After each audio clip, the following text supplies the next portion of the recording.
आज सेंटर भारतीय राष्ट्रीय काँग्रेस पक्षाच्या राष्ट्रीय महिला अध्यक्षा अलकाजी लांबा आज आपल्याला या प्रेसला आज आपल्याला संबोधित करणार आहेत। अलका लांबाजी या महिला काँग्रेसच्या राष्ट्रीय अध्यक्षा असून त्या काँग्रेस पक्षाच्या प्रवक्ता देखील आहेत। मी आपल्या सर्वांतर्फे आज सुभेदारी गेस्ट हाऊस येथे अलका लांबाजी यांचं स्वागत करतो। सुरुवातीला अलका है पूरे देश में हमारा इंडिया अलायंस के साथ जो गठबंधन है उसके अलावा हम जिन 200-250 सीटों से अधिक पे लड़ रहे हैं उसमें महिलाओं को हम अधिक प्रतिनिधित्व देंगे, ये मुझे पूरी उम्मीद है। और मैं एज अ राष्ट्रीय अध्यक्ष भी अपने हाई कमान से इसको लेकर जो है बातचीत कर रही हूँ। साथियों को मेरा नमस्कार। मैं कांग्रेस परिवार की तरफ से आपका धन्यवाद भी करती हूँ कि आप समय निकालकर पत्रकार साथी यहाँ पर आए हैं। कांग्रेस का मानना है कि मीडिया और पत्रकारिता लोकतंत्र का चौथा सबसे मजबूत स्तंभ है और भारतीय राष्ट्रीय कांग्रेस इस स्तंभ को और मजबूती देने पर ही विश्वास रखती है, जिसके तहत कांग्रेस का मेरा जैसा छोटा नेता हो या हमारे बड़े से नेता मल्लिकार्जुन खड़गे साहब, हमारे राष्ट्रीय अध्यक्ष श्री राहुल गांधी जी, हर बड़ा नेता मीडिया के चौथे स्तंभ को ताकत देने के लिए उनके सवालों को हमेशा लेता आया है और हम आज भी ले रहे हैं। काश ये हिम्मत देश के प्रधानमंत्री जी ने पिछले 9-10 सालों में दिखाई होती, क्योंकि लोकतंत्र में बहुत से सवाल हैं जो लोकतंत्र का ये चौथा स्तंभ मीडिया उनसे पूछना चाहता है, उन्हें बताना चाहता है कि देश में हालात क्या है। भारतीय राष्ट्रीय महिला कांग्रेस की राष्ट्रीय अध्यक्ष हूँ, कांग्रेस वर्किंग कमेटी की सदस्य हूँ। 10 जनवरी को मैंने शपथ ली, अपना कार्यभार संभाला और पिछले मात्र 60 दिनों के भीतर मैं 22 राज्यों के दौरों करके आई हूँ और 30 शहरों से मैं गुजरी हूँ। 22 राज्यों और 30 शहरों में नारी न्याय सम्मेलनों का आयोजन किया। बहनें आई और जुड़ी, जो बातें आई सामने वो वही है जो भारत जोड़ो यात्रा जब दक्षिण से उत्तर तक की शुरू हुई 4000 किलोमीटर की राहुल गांधी जी की, और उसके बाद अब दूसरी यात्रा जो 6713 किलोमीटर का सफर जो मणिपुर से शुरू किया, आज गुजरात से महाराष्ट्र प्रवेश कर रही है।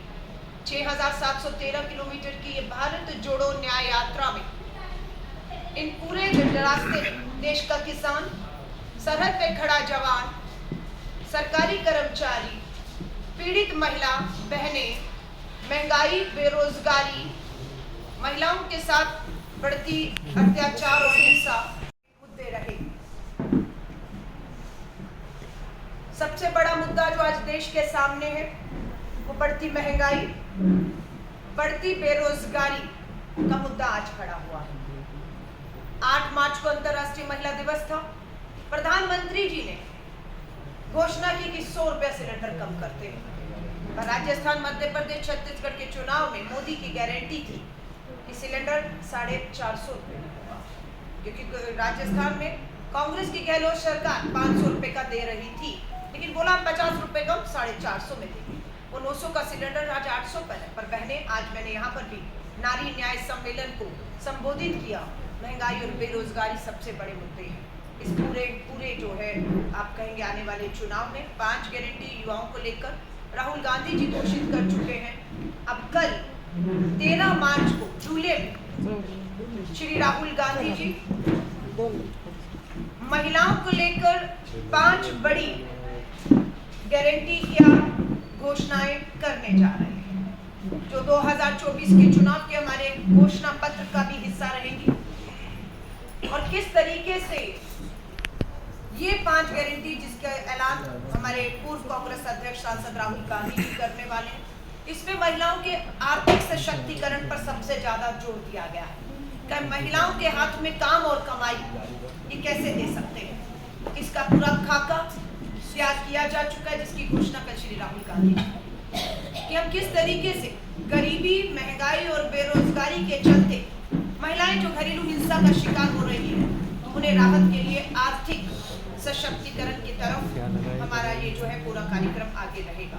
राजनीतिक सशक्तिकरण की बात करें, महिला आरक्षण कानून पास तो हो गया और जुमला बनकर रह गया, लागू नहीं। अन्याय हो रहा, उस पर आवाज उठाती, पर यह आवाज उठने से पहले कुचल दी गई, कानून लागू नहीं किया गया। भारतीय राष्ट्रीय कांग्रेस का साफ कहना है 24 में कांग्रेस और इंडिया अलायंस की सरकार बनते ही 33% महिला आरक्षण कानून लागू कर दिया जाएगा। अब आप पूछेंगे कानून लागू कहाँ होगा? 24 का चुनाव हो चुका होगा। महाराष्ट्र, हरियाणा, आंध्र प्रदेश, उड़ीसा और दिल्ली ऐसे राज्य हैं जहां पर 24 के अंत के और 25 की शुरुआत में विधानसभाओं के चुनाव होंगे। ये राज्य वो चुनाव होंगे जहां पर महिला आरक्षण के तहत देश में पहला विधानसभा चुनाव हो रहा होगा और बहनें यहां से निर्वाचित होकर इन विधानसभाओं में पहुंचेंगी। ये कांग्रेस का संकल्प है, क्योंकि राजीव गांधी जी ने पंचायतों में कहे, नगर निगमों में कहे, आज मेयर, पंच, सरपंच, महिलाएं 14 लाख बहनें, ये कांग्रेस की ही सोच है। महिला को सुरक्षा देने के लिए घरेलू हिंसा कानून हो, दहेज हत्याएं हो, कन्या भ्रूण हत्याएं हो, इन सबसे राहत देने के लिए अगर सख्त से सख्त कानून, और निर्भया के दौरान भी सुरक्षा के लिए अगर कानून और फंड बनाने के निर्भया फंड की बात की तो कांग्रेस ने की थी। पर दुर्भाग्य है कि पिछले 10 सालों में निर्भया फंड का 30% भी केंद्र सरकार ने इस्तेमाल नहीं किया। और इन सवालों के जवाब देने के लिए देश की महिला बाल विकास मंत्री को मीडिया के सामने आना चाहिए। जो सवाल हम पूछ रहे हैं कि क्या कारण है निर्भया फंड का 10 साल में 30% फंड भी पीड़ित बेटियों को, परिवारों को न्याय देने पर खर्च नहीं हुआ, उसके पीछे का कारण क्या है? किसान के ऊपर, क्योंकि राहुल गांधी जी की भारत जोड़ो न्याय यात्रा 5 न्याय पर आधारित है: युवा न्याय, नारी न्याय, भागीदारी न्याय, किसान न्याय और श्रमिक न्याय। किसान न्याय की बात करें तो 10 साल में केंद्र की सरकार की मंशा साफ हो गई कि 10 साल में किसानों को MSP, न्यूनतम समर्थन मूल्य, जो कानून देने की वादा था उससे वो मुकर गए। 10 साल पूरे हो गए। वायदा था 2022 में किसानों की आय दुगनी होगी, आय दुगनी नहीं हुई। कर्ज माफी का वायदा था, कर्ज माफ नहीं हुआ, किसान कर्ज में डूबा। वायदा था कि किसान का कर्ज माफ होगा, किसान आत्महत्याएं रुकेंगी, पर आज आंकड़े बताते हैं कि किसान की आत्महत्याएं कम नहीं हुई, बढ़ी हैं। इस अन्याय अत्याचार के खिलाफ आज फिर एक बार किसान का, देश का अन्नदाता दिल्ली की दहलीज पर बैठा हुआ है। तानाशाह सरकार आविष्कार कर रही है आधुनिक भारत में ड्रोन से किसानों के ऊपर किस तरीके से कामयाबी से सफलतापूर्ण आंसू गैस के गोले। हरियाणा कोर्ट ने फटकार लगाते हुए हरियाणा और केंद्र की सरकार को ये कहा, मैं उसे कोट कर रही हूँ, कोर्ट ने जो कहा कि ये अन्नदाता है, कोई आतंकी नहीं है जो इन पे गोलियां बरसा रहे हैं। 700 किसान पहले शहीद हुए पहले आंदोलन में और अब 2 से अधिक किसान शहीद हो चुके हैं पुलिस की गोली और हिंसा के कारण। वहां पर भारतीय राष्ट्रीय कांग्रेस राहुल गांधी जी ने साफ कर दिया है, इंडिया अलायंस और कांग्रेस की सरकार बनते ही पहले 100 दिन में न्यूनतम समर्थन मूल्य किसानों को की जो मांग है उसे पूरा कर दिया जाएगा। MSP पे कानून जो 10 साल से भाजपा की सरकार धोखा करती रही, नहीं दिया, वो हम आते ही देंगे। ये महिला आरक्षण की बात है, किसानों के ऊपर MSP के कानून की बात है। तीसरा, युवा न्याय, अग्निपथ भर्ती योजना, जिसका भारतीय राष्ट्रीय कांग्रेस पुरजोर विरोध करती है। सेना की पक्की भर्ती खत्म कर दी गई है। शहीद से शहीद का दर्जा छीन लिया गया। शहीद से उसका हक कफन में तिरंगा छीन लिया गया। शहीद के परिवार को मिलने वाली पेंशन सुविधाएं छीन ली गई, जिसका भारतीय राष्ट्रीय कांग्रेस पुरजोर तरीके से विरोध करती है। 2 लाख के अधिक युवा जो कठिन शारीरिक और मानसिक परीक्षाओं से पास करके पक्की भर्ती का इंतजार कर रहे थे, लेकिन तुगलकी फरमान आता है कि पक्की भर्ती सेना की खत्म कर दी गई है।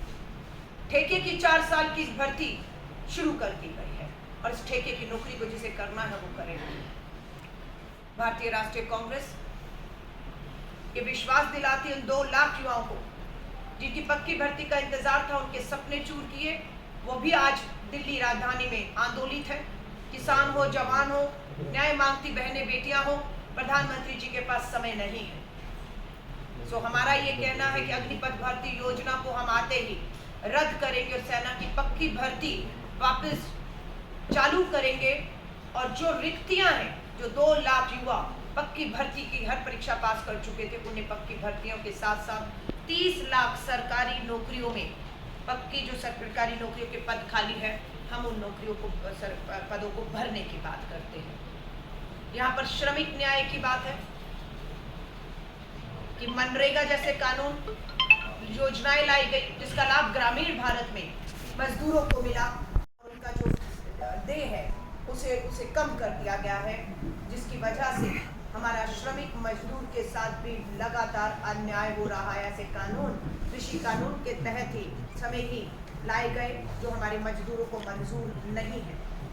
भागीदारी न्याय पे मैं अगर आती हूँ, भागीदारी न्याय साफ है, जो भाजपा को 10 साल में करना चाहिए था, जातीय जनगणना, उसको उन्होंने नहीं करवाया, जिसके लेकर भारतीय राष्ट्रीय कांग्रेस वचनबद्ध है। सत्ता में आते ही देश की जातीय जनगणना कराई जाएगी। जिस भी जाति का जितनी आबादी है, सरकारी संसाधनों में, सरकारी नौकरियों में, जिसकी जितनी आबादी उसे उसका उतना हक देने की वकालत भारतीय राष्ट्रीय कांग्रेस करती है। हम इस भागीदारी योजना के तहत राहुल गांधी जी जब संसद में सवाल पूछा कि 90 सचिव देश की सरकार प्रशासन को चलाते हैं, बजट और फैसले हर बड़े छोटे लेते हैं, उसमें ओबीसी कितने हैं? पता लगता है कि 90 सचिवों में जो भारत सरकार में है, मात्र 3 हैं जो ओबीसी से है, बाकी दूसरी जगह। तो ये जो बैलेंस की बात है कि जिसकी जितनी आबादी दलित, आदिवासी, ओबीसी है, कोई भी है, उनको बराबरी का हक, सम्मान मिलना चाहिए। ये सम्मान नहीं देना है, ये सम्मान देश के संविधान ने दिया। देश के संविधान ने बराबरी की, समानता की, हक अधिकार की बात की। उसने महिला पुरुष में संविधान में बाबा साहब भीमराव अंबेडकर जी, स्वतंत्रता सेनानी द्वारा लिखे गए इस संविधान में सबके बराबरी के हक और अधिकारों की बात की गई है। अमीर गरीबों, महिला पुरुषों, जाति और धर्मों में भेदभाव नहीं है। आज देश का संविधान खतरे में आ चुका है। आज संघ आरएसएस इस संविधान पर आक्रमण कर रही है। भारतीय राष्ट्रीय कांग्रेस इस संविधान के साथ किसी तरह की भी छेड़खानी करने का या बदलाव करने का कड़ा विरोध करेगी। कि मोदी जी को, भाजपा आरएसएस को 400 सीटें क्यों चाहिए? क्योंकि 400 सीटें मिलेंगी तो देश का संविधान बदल पाएंगे और वो आरएसएस संघ के मुताबिक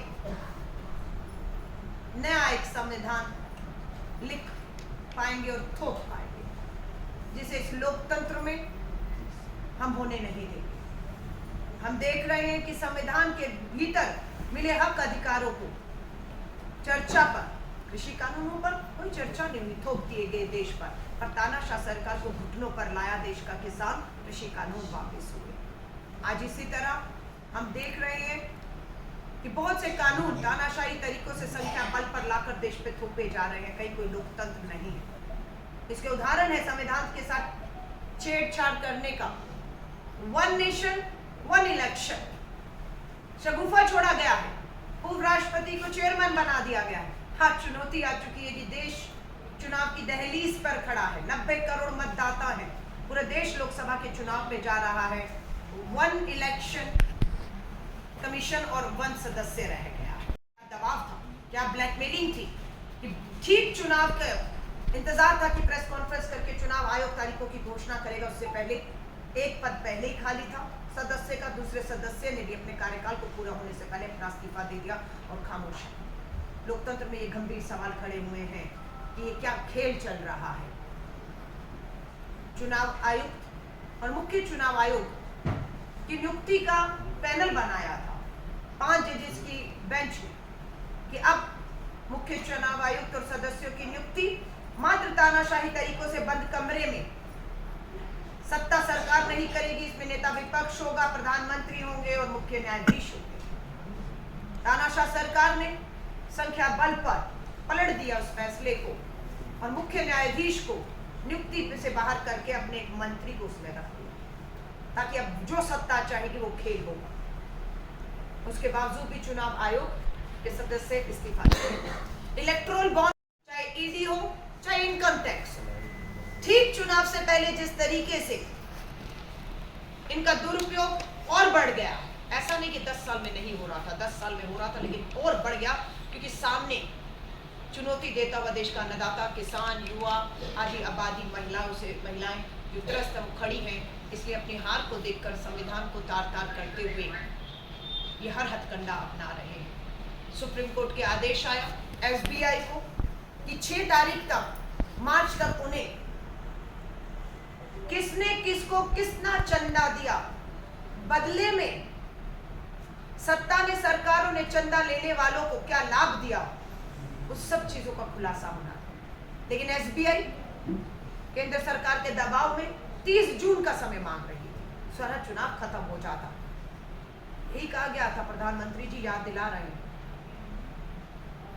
नोटबंदी की काला धन आएगा, देश के चुनावों में टेरर फंडिंग, ड्रग्स फंडिंग, काला धन लगता है, इन सबको लेकर आपने नोटबंदी की। लेकिन आज स्विस बैंक में पहले से अधिक पैसा जमा हो गया है। स्विस बैंक की जानकारी जिनको देनी थी वो तो दे नहीं पाए, ऊपर से एसबीआई को ही जानकारी देने से रोकने पर आ गए। देखिए कितना फर्क आया है। जो स्विस बैंक में पड़े खातों में काले धन की जानकारी देने के नाम पर वोट लेकर आए थे, वो एसबीआई में ही किस पूंजीपति ने, किस राजनीतिक दल को, किस मकसद से कितना चंदा दिया और बदले में क्या लाभ लिया, ये देश के लोकतंत्र में जानने का राइट टू इंफॉर्मेशन, सूचना का अधिकार कानून के तहत जिसे इन्होंने छीना।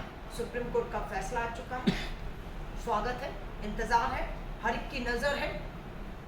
चुनाव आयोग को आदेश हुआ है, एसबीआई से सारी जानकारी लेकर 24 घंटे के अंदर भाजपा पूरी तरह बेनकाब होने जा रही है।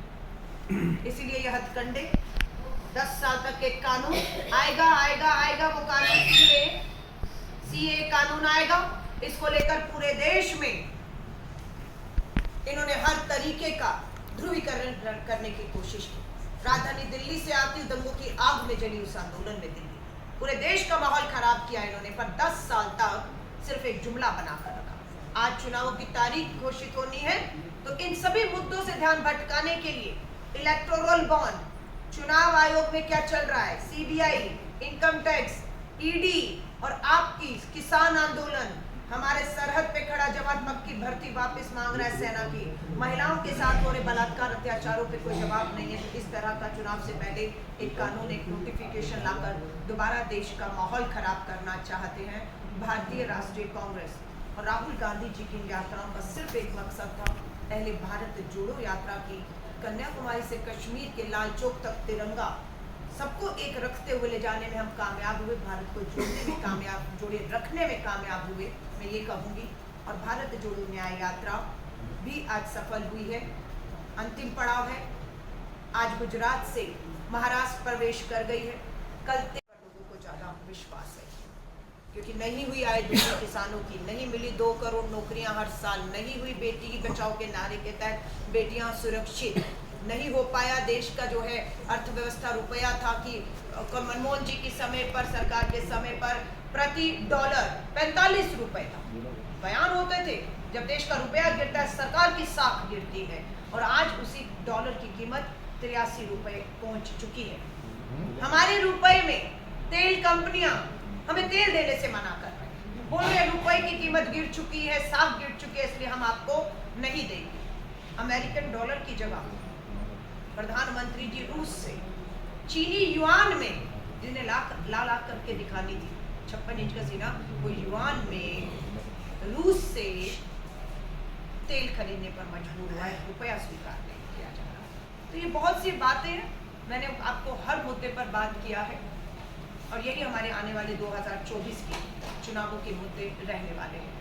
मैं आप सभी पत्रकार साथियों का धन्यवाद करती हूँ। आपके कोई भी सवालों जो लगता है कि मेरी प्रेस वार्ता में मैंने नहीं संबोधित किए, मैं लोकतंत्र में उनका सवालों का स्वागत करती हूँ। इलेक्शन 24 में और 25 जनवरी तक है, तो आपका अगर सरकार इंडिया का आता है तो आप तुरंत लागू करेंगे? देखिए, तुरंत की बात है कि हमारी सरकार इंडिया अलायंस की बनेगी। महिला आरक्षण कानून के रास्ते में 2 रोड़े अटकाए, मंशा नहीं थी, नियत नहीं थी, इसलिए अड़ाए कि हम परिसीमन कराएंगे और जातीय जनगणना कराएंगे। हमारा ये कहना है, हम आते ही महिला आरक्षण के रास्ते से ये दो रोड़े हटा देंगे। परिसीमन और जातीय जनगणना का मोहताज आरक्षण नहीं रहेगा। कानून बन गया, लागू हो जाएगा। लागू का मतलब है कि अब जहां पर भी देश में चुनाव होगा, जिन भी राज्यों में, क्योंकि पंचायत नगर निगमों में पहले आरक्षण है, तो जिस भी विधानसभा का चुनाव होगा, देश की सरकार उन राज्यों में महिला आरक्षण कानून के तहत चुनाव कराएगी। ये हमारा वादा है। लोकसभा क्या उसमें भी 33% महिलाओं के लिए सीट रहेगा? मैं महिला कांग्रेस की राष्ट्रीय अध्यक्ष हूँ और इस बात को सुनकर आपको खुशी होगी जब राहुल गांधी जी ने कहा कि महिला आरक्षण ने ओबीसी बहनों का भी हक देने की बात की, पर मोदी जी ने उसे स्वीकार नहीं किया। हम कह रहे हैं आरक्षण के भीतर ओबीसी बहनों को भी अधिकार दिया जाएगा। और आप 33% की अगर मुझसे बात कर रहे हैं, आप इस बात को जान के हैरान होंगे, मुझे भी हैरान हुई कि मेरे पास जो नामांकन आए पूरे देश में, जहां पर कांग्रेस चुनाव लड़ रही है, वहां पर ओबीसी बहनों ने बढ़ चढ़कर अपना नामांकन दाखिल किया है। और मुझे पूरी उम्मीद है, आप 33% की बात कर रहे हैं, आजादी के 75 सालों में भारतीय राष्ट्रीय कांग्रेस इकलौती पार्टी है जिसने पार्टी के भीतर ही सबसे पहले महिला आरक्षण लागू किया। कहां? उत्तर प्रदेश में प्रियंका गांधी जी महिला महासचिव प्रभारी ने 40% बहनों को पार्टी के भीतर आरक्षण देकर चुनाव में 150 बहनों को उत्तर प्रदेश में उतारा, इस उम्मीद के साथ कि हमारे विरोधी भी इन सीटों पर अब महिलाओं को उतारने पर मजबूर होंगे और जीत हार महिलाओं की होगी, महिला पहुंचेगी। पर दुर्भाग्य है, ब्रजभूषण शरण, कुलदीप सिंह सेंगर, राम दुलारे जैसे बलात्कार, नाबालिग बेटी के बलात्कार के दोषी उम्र कैद की सजाएं काट रहे हैं, उन्हें टिकट दी गई, जिन्होंने हमारी बहनों के भी सत्ता, धन, बल और चरित्र हनन करने में कोई कसर नहीं छोड़ी थी। पर बहादुर बहनें मैदान छोड़ा नहीं, मैदान में डटी रही। 150 बहनें जो विधानसभा लड़ी हैं, वो अब लोकसभा की भी टिकट मांग रही हैं। हमारी 2 बैठकें सीईसी की मीटिंग हुई है, एक मीटिंग पहले हुई है, एक मीटिंग कल हुई है, दूसरी मीटिंग, तीसरी मीटिंग दिल्ली में चुनावों की जो टिकटों संध्याताई सवालागे या देखील इथं उपस्थित आहेत, त्यांचं पण मी इथं स्वागत करतो। शहराचे शहराध्यक्ष, जिल्हाध्यक्ष दोघेही इथं उपस्थित आहेत, सर्वांचे मी स्वागत करतो। तसेच विद्याताई, त्यांच्यासोबत विद्याताई पण आहेत, त्या देखील या प्रेसला उपस्थित आहेत, त्यांचंही मी काँग्रेस पक्षातर्फे स्वागत करतो। आपण सर्व इथं एवढ्या मोठ्या संख्येने आला। देखिए, महाराष्ट्र में 48 है और आप अगर कहेंगे तो उसका आधा कर लीजिए। हमारा हक आधी आबादी का उस पर बनता है। 33% आरक्षण अगर मोदी जी ने, भाजपा ने कर दिया होता तो मांगना भी नहीं पड़ता। दुर्भाग्य कि मांगना पड़ रहा है, लड़ना पड़ रहा है, और हमारा हक है, हम मांग रहे हैं, हम लड़ रहे हैं। जो सीटें अब कांग्रेस लड़ेगी, जिन जिन सीटों पर कांग्रेस, उसमें 20 तय हुई हैं, तो हमारी 20 सीटें हैं। और मैं, अगर आप मुझसे पूछेंगे तो 20 की 20 सीटों पर महिला उम्मीदवार ने मुझे बायोडाटा दिया है। मैंने हमारे रमेश चनितला जी, हमारे यहाँ पर महासचिव प्रभारी हैं, नाना पटोले जी प्रदेश अध्यक्ष हैं, सीएलपी हमारे लीडर हैं, और स्क्रीनिंग चेयरमैन, सबको जो है उनके बायोडाटा सौंप दिए गए हैं। उम्मीद है, आधी आबादी का मतलब 10 सीटों पर हमारा हक है, पर मुझे लगता है 5 महिलाएं मजबूती से उतरेंगी, ये मेरा विश्वास है। मैं इंडिया अलायंस को लेकर 100% कॉन्फिडेंट हूँ। जो कमजोर कड़ियां थी, उन्हें सत्ता, धन, बल, ईडी से डराकर तोड़ लिया गया।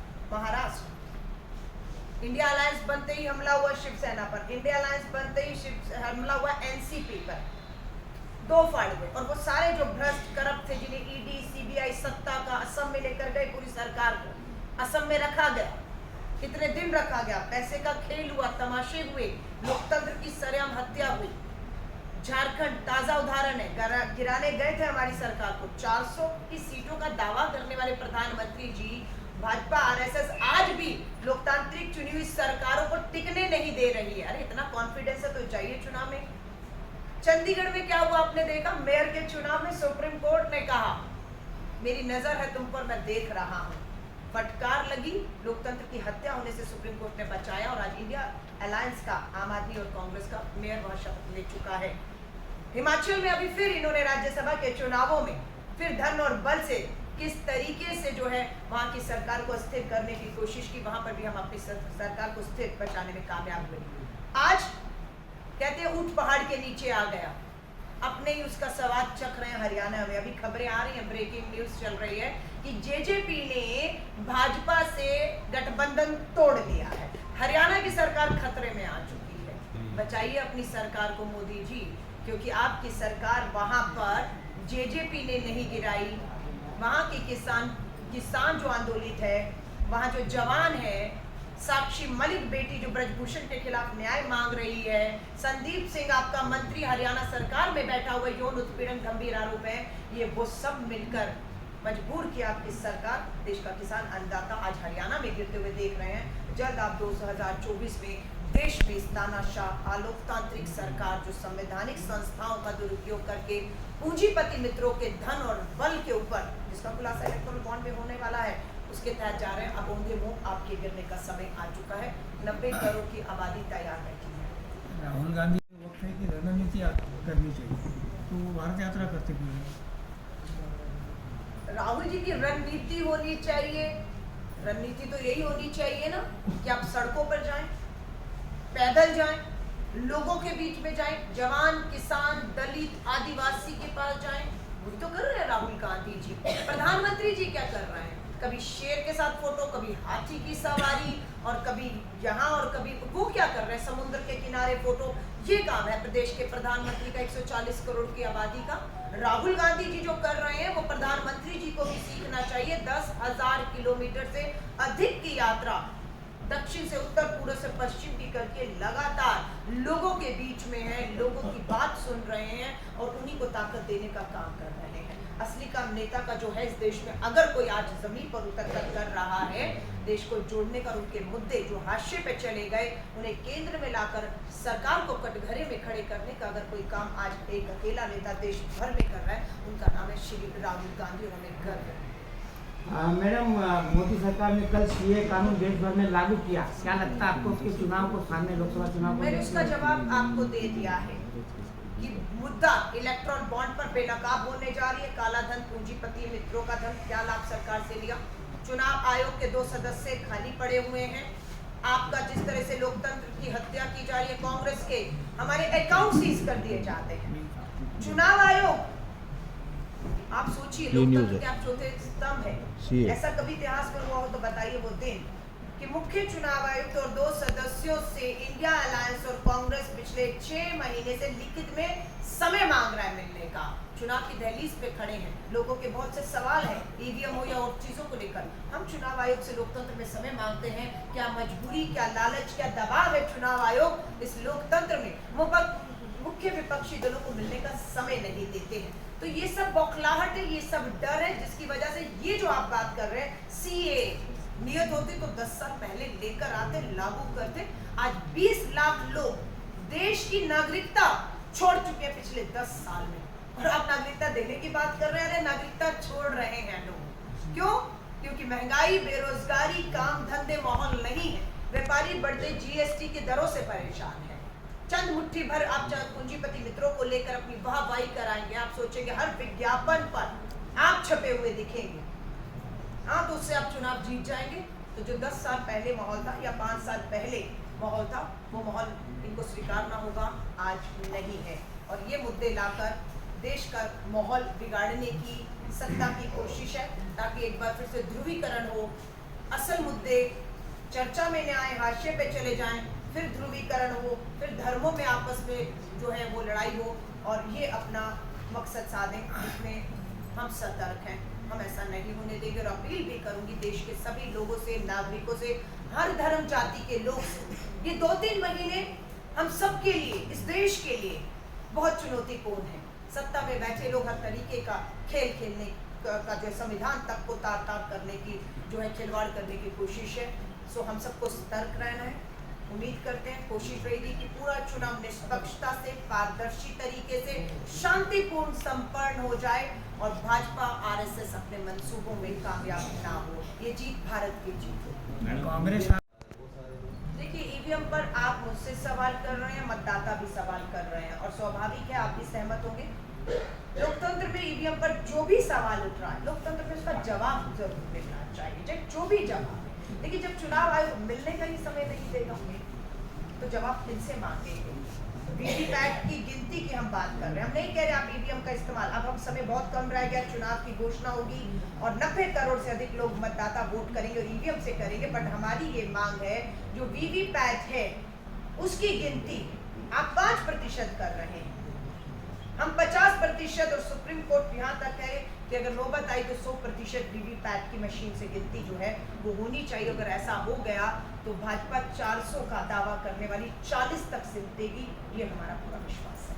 मैडम, देश की जनता राहुल गांधी पे भरोसा करे या कांग्रेस पे करे, क्योंकि कोई सा भरोसा दिख नहीं रहा है। पिछले कुछ हादसे जो हुए, अशोक चौहान महाराष्ट्र के मुख्यमंत्री थे, अब चले गए। देखिए, आप माफी चाहूंगी, जो चला गया उसके पीछे क्या कारण थे? भ्रष्टाचार के बार्गेन हो गया, जेल जाना था, सजाएं होनी थी, है ना, चक्की पिसवानी थी किसी से, है ना। आज कहाँ है? सबने देखा सुना, आपने छापा, आज क्या था क्या हो गया। इस पे मुझे लगता है बात करके समय बर्बाद करना होगा। अब इनका भविष्य, जिनका नाम आपने लिया, मैं तो नाम भी लेकर समय बर्बाद नहीं करूंगी। जनता में जाए, जनता भविष्य उनका तय करेगी। और राहुल गांधी जी कांग्रेस को आप अलग देख कैसे रहे हैं? राहुल गांधी ही कांग्रेस है, कांग्रेस ही राहुल गांधी, सोनिया गांधी, गांधी पर खून शामिल है। किसने कुर्बानियां दी? महात्मा गांधी का खून शामिल है, राजीव गांधी जी का खून और शहादत शामिल है, इंदिरा गांधी जी का खून और शहादत शामिल है। आज उसी कुर्बानियों का लिए प्रियंका जी, राहुल जी अपनी सुरक्षा क्या किया? सरकारी बंगला छीन लिया दोनों से, परवाह नहीं की। राहुल गांधी जी की सुरक्षा छीन ली गई, एसपी जी प्रियंका जी की परवाह नहीं की। सदस्यता छीन ली गई, राहुल जी की परवाह नहीं की। जेल भेजने की तैयारी थी, राहुल गांधी जी को परवाह नहीं की। और वो आदमी आज भी, ईडी ने 55 घंटे बुलाया दिल्ली में राहुल गांधी जी को, 1 साल हो गया। उसके बाद 55 घंटे के बाद क्या हुआ? कुछ नहीं बताया। हम पूरे भारत में घूम रहे, भारत जोड़ो यात्रा, भारत जोड़ो न्याय यात्रा, और जो जाता जाए, पर राहुल गांधी, सबसे बड़ी बात, कोई कहीं जाए, राहुल गांधी कहीं नहीं जाएगा। संघ सवाल है, धन्यवाद। मेरे को तो दिल्ली निकलना, मैं माफी चाहूंगी, एक ही सवाल मैं है। माफी चाहूंगी। एक सवाल ले लीजिए मैडम, सीनियर जर्नलिस्ट कांग्रेस नहीं सीनियर है। मैंने इनके लिए बहुत सवाल किया। कांग्रेस आज जातिगत जनगणना की बात कर रही हाँ है जी, और महिला आरक्षण की और हाँ जी, टोटल आरक्षण, हाँ जी, रिजर्वेशन है नौकरी में, हाँ जी। आज बात कर रही है। जब वो सत्ता में थी तो क्यों नहीं जातिगत जनगणना की, क्यों महिला आरक्षण लागू नहीं किया? सर, मैं यही कह रही हूँ, समय है 10 साल से केंद्र में भाजपा सरकार है, 10 साल डबल इंजनों की सरकार है। सवाल उससे करना है तो भाजपा और बाकी लोग सवाल कर रहे हैं। इस 10 साल नहीं, उससे भी 10 साल नहीं, 70 साल पहले नेहरू जी पर सवाल शुरू करते हैं। मोदी जी भाषण में नेहरू जी से शुरू करते हैं कि नेहरू जी ने क्या किया, इंदिरा जी ने क्या किया, राजीव जी ने, जो इस दुनिया में भी आज नहीं है। सिर्फ कारण ये कि अपने 10 साल का पूर्ण बहुमत आपको मिला, जो हमारी सरकारों के पास भी नहीं था। आप कह रहे हैं हमने क्या किया? ये जो महिला आरक्षण कानून है, सर, आप पत्रकार हैं, अभी पता है बहुत सीनियर पत्रकार हैं, आप इस बात के गवाह हैं कि महिला आरक्षण कानून पूर्ण बहुमत नहीं था, सोनिया गांधी जी खड़ी थी और राज्यसभा से हम पारित करवा कर आ गए थे। इन 10 साल में सिर्फ लोकसभा में आना था, लेकिन भाजपा की सरकार की नियत होती तो 10 साल पहले लोकसभा से पास हो जाता, जो अब किया है। लागू अभी भी है। आप कहते हो हमने क्या किया? किसानों के लिए ये जो स्वामीनाथन रिपोर्ट, जिन्हें भारत रत्न दिया, किस लिए दिया भारत रत्न? क्योंकि स्वामीनाथन रिपोर्ट में किसानों के न्याय की, आय दुगनी की, एमएसपी के कानून की बात की। किसने बनाई स्वामीनाथन रिपोर्ट? किसने सबसे पहले उस रिपोर्ट के आधार पर देश में पहली बार एमएसपी देना शुरू किया था फसलों पर? कांग्रेस की सरकार थी। 70,000 करोड़ का कर्ज किसान का माफ करने वाली, आपने कहते हो हमने क्या किया था? 70,000 करोड़ का सर कर्ज हमने माफ किया था। जीएसटी लाने की बात कि एक देश एक कर, ये सोच विचार मनमोहन सिंह जी का था, लेकिन आज जिस तरह से लागू किया जा रहा है ना, वो लागू नुकसान हो रहा है। इलेक्ट्रोल बॉन्ड, ये सब चीजें विरोध किया हमने। आप कह रहे हमने क्या किया? सर, इलेक्ट्रोल बॉन्ड का हमने विरोध किया और ये मनी बिल के रास्ते से ले आए कि इन्हें राज्यसभा में बहुमत देना, वहां नहीं भेजना पड़ा एक तरफा। सो ये मत कहिए। आज़ादी के 75 साल हम मना रहे, और आज का खास दिन, मैं माफी चाहूंगी, आपने अगर का क्या किया, आज 12 मार्च है। 1930 बापू ने, महात्मा गांधी जी ने दांडी यात्रा की शुरुआत की। आज ही का वो ऐतिहासिक दिन है जब मैं आपसे बात कर रही हूँ। तानाशाही सरकार से किसानों के नमक आंदोलन को लेकर क्रांतियां का इतिहास कांग्रेस कराए, उसी क्रांति को लेकर राहुल गांधी जी आज भी आगे बढ़ रहे हैं। और आज मैं राष्ट्रपिता महात्मा गांधी जी को श्रद्धांजलि देती हूं।